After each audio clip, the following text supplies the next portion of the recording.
You play any instruments? No, man. I just Besides got a keyboard? whole team. I just have a whole team. You know what I'm saying? Like, and never really was interested in like playing instruments for real. It's just I just put it together and bring. You know what I'm saying? Like everything is by ear. You know what I'm saying with me or whatever. So if I play anything, it's just by ear for real. Yeah. So I'm not. You know what I'm saying? That guy that Played all the just play. instruments No, and no. stuff I'm like saying that. I Okay, so do tracks and all that, you know what I'm saying, stuff too. where did the love of music stem from? I'm saying I just basically fell in it. Just fell into it. Just fell in it because I was in the R&B group, then I was in a Christian group that actually we were signed with Warner Brothers. You know what I'm saying, and stuff too. So when I used to do all this stuff, it was crazy because I used to try to produce the stuff myself, you know what I'm saying? But at first we used to go back and forth to Atlanta, you know, and all that first, and then they couldn't get the music right.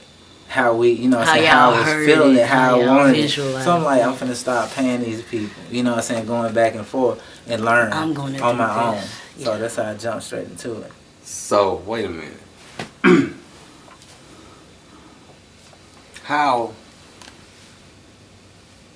How did they come about? Like, did they suggest that y'all go to Atlanta? Or did somebody suggest that y'all go to certain producers in Atlanta? Well, you know what I'm saying, we knew a couple of people that was, you know what I'm saying, that was up there. You know what I'm saying, that basically had the clout, you know what I'm saying, and all that. So we heard some of their stuff. We were like, dang, man, you know what I'm saying, this mug sound amazing. Yeah. And, but had the same yeah, we thought it was going to be the same way, you know what I'm saying, but once we got in there and stuff and they would start doing their thing, we was like, it just don't sound right, you know what I'm saying? So it just pushed me into like learning all of that stuff for real myself. So I just started buying equipment and stuff, you know what I'm saying, like basically praying, you know what I'm saying, and letting God lead me, you know, and what I needed to get. I ain't know nothing, bro. I ain't know what to get. I ain't know nothing, bro. I just went in the store. I need a studio set up. Somebody, that's what you said? Yeah. Somebody pretty much helped you put the package together? Yeah, so I went, you know what I'm saying, Guitar Center, all that stuff, was getting little stuff, and had my setup. We started recording, and, bruh, from there, it was it. You know what I'm saying? That's when we got our, like, idea from Warner Brothers and stuff. After I got through recording all that stuff, they heard it, they was like, it sound pretty good. Yeah. So I'm like, okay, that's what's up, man. So y'all made a whole tape before y'all gave it to Warner Brothers? Whole tape, bro. Whole tape. We used to go around all the time. It was crazy because we was opening it up for like big people, bro. It was like we didn't even know how it just happened, bro. It's just, what's the name of your group? The group that first my R&B group was Finesse, and then the next when we started doing the Christian, you know what I'm saying? It was like Christian Boys to Men type, you know what I'm saying, stuff. So we was like on them harmonies like crazy. Yeah. So the group was on Church Boy when we used to go around, you know what I'm saying, everywhere. We opened up Marvin South, Dietrich had 2103, bro, like everybody in the, you know what I'm saying, industry. Pretty big in the Christian. It was crazy. Yeah, that's beautiful. Yeah, it was super crazy. But once you get into those music industries, it ain't a big industry for real. Yeah. It ain't as big as some people might think they probably think it is, like gospel soul, man, it's so small. Like serious talk, like people you wouldn't know, but the biggest like person, like when you be saying like, dang man, that nigga done, you know what I'm saying, when just made it, or you see these albums being sold, like they don't even gotta sell that much, you know what I'm saying, the gospel for real. You probably like 3,600. Yeah. For real. I'm talking about like 3,600 to actually get like #1. Wow. What? I'm serious. Wow, you gotta sell like 3-4 times that much. You gotta go ham. But it's hard though, you know what I'm saying, because you gotta think about who all in gospel, what, you know what I'm saying, what people, because it's so hard for the younger people. Yeah, there's gospel. A lot of longevity in gospel music.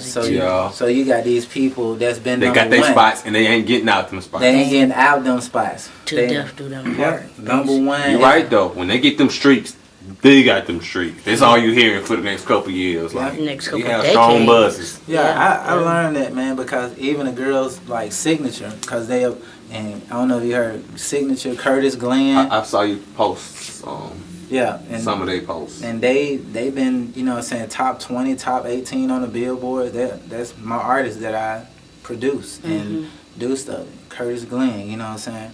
All of this stuff been going ham, you know what I'm saying, on the billboards. But it's all about, you know what I'm saying, that relationship that's in that industry. I'm telling you, it's so tight. Like, it's so tight. Yeah. Like, they'll welcome you, but they're like, okay, you know, it's on the sofa. Really, yes, on the sofa, where you gonna go right now, you know what I'm saying? You gotta wait your turn, basically. Yeah. And I can understand that. I mean, and that's just with any industry in general, because you have your pioneers.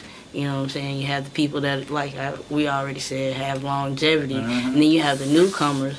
A lot of those people that have longevity still have things that they have to put out, and there's still things that they need to learn in order to pass down that information. Yeah. You know, so some of the times it's not necessarily like you got to wait your turn till my light dim out, but more so, you know, just give us enough time to set this platform so you don't have to go through what we went through in this music industry. I don't know if it's like that in gospel. Oh, really? Is it cutthroat in gospel? It's righteous like people don't know, man. It's righteous cutthroat, bro. Wow. I'm saying it's worse. I had a homegirl that did that back in Talladega College, and she used to give me some little stories about how it ain't as different as, you know, regular hip-hop industry, you know.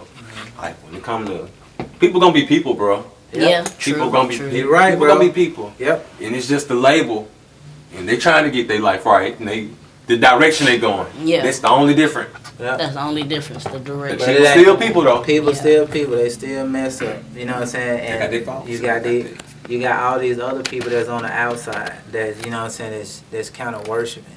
You know what I'm saying? You as a person. So like you like they number one fan. You gotta think about this. So when you mess up and they feel like, oh my God, you know what I'm saying? They done just scarred me now. To the core. They just scarred me bad. You know what I'm saying? Yeah. But I'm like, just think about it. You know what I'm saying? Even people, you know what I'm saying, as in gospel, you know what I'm saying? Like, I love everybody. Like, serious talk, you know what I'm saying? They talk about the gay people, they talk about all that. I'm like, it's so many, you know what I'm saying? I'm like, hey, let them do what they do. It don't matter, you know what I'm saying?